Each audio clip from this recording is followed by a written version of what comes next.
വാക്ക് പറയും, അതിനെ ഇംഗ്ലീഷുകാരെങ്ങനെ പറയാമെന്നും മലയാളത്തിൽ എങ്ങനെ പറയാമെന്നും പിന്നെ മലപ്പുറം ജില്ലക്കാർ അതിനെങ്ങനെ പറയാമെന്നും ഇതാണ് കുറച്ച് ദിവസങ്ങളായിട്ട് ഇൻസ്റ്റയിൽ കളിച്ചുകൊണ്ടിരിക്കുന്നത്. ഒരുപാടുണ്ട്.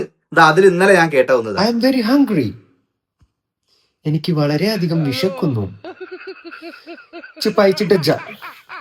എന്റെ പൊന്നു സുഹൃത്തെ, കേരളത്തില് 14 ജില്ലയിൽ ഏത് ജില്ലക്കാരാണ് ഒരാൾക്ക് വിശന്നു കഴിഞ്ഞാൽ സ്വന്തം വീട്ടിലോ മറ്റെവിടെയെങ്കിലും കയറി ചെന്നിട്ട് എനിക്ക് വല്ലാതെ വിശക്കുന്നു, അങ്ങനെ ആരാ പറയാ?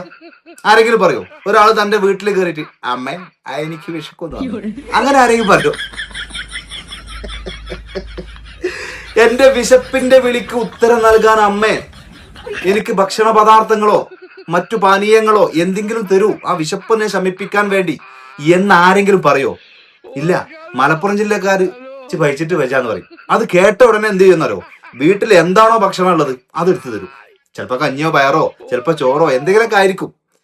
എനിക്ക് വല്ലാതെ വിശക്കുന്നു എന്ന് പറഞ്ഞ് വീട്ടിലേക്ക് കയറി ചെന്നാല് അവിടുന്ന് എന്താ കിട്ടുക? ഇതന്നെയല്ലേ, ഈ കഞ്ഞിയും പയറന്നല്ലേ കിട്ടാറുള്ളത്, വേറെന്താ കിട്ടുക? അപ്പൊ ഈ ഭാഷ എന്ന് പറയുന്നത് കോൺവെർസേഷൻ ഉള്ളതാ. അപ്പോ അതിന് വിശാലമായിട്ടുള്ള വലിയ വലിയ ഭാഷകളൊന്നും ഉപയോഗിക്കണം എന്നില്ല. കാര്യം പറയുന്നവനും കേൾക്കുന്നവനും തിരിഞ്ഞാൽ മതി. ഒരു ഉദാഹരണം പറയാം. പണ്ട് സുകുമാർ അഴീക്കോട്, ഞാൻ മുന്നേ കേട്ടതാട്ടോ, സുകുമാർ അഴീക്കോട് ക്ലാസ് എടുത്തുകൊണ്ടിരിക്കുമ്പോൾ ഒരു കുട്ടി നനഞ്ഞു വന്നത്രേ.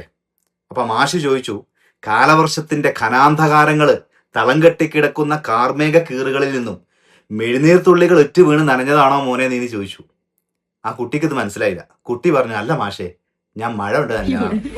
അപ്പൊ വലിയ വലിയ വിശാലമായിട്ടുള്ള ഭാഷകളൊന്നും ഉപയോഗിക്കേണ്ട. ആളുകൾക്ക് കോൺവെർസേഷൻ ഏറ്റവും നല്ലത് അവനവന് കംഫർട്ടബിൾ ആയിട്ടുള്ള ഭാഷയാണ്. പറയുന്നവനും കേൾക്കുന്നവനും അത് മനസ്സിലായാൽ മതി. വല്ലാത്ത ജാതി തന്നെയല്ലേ.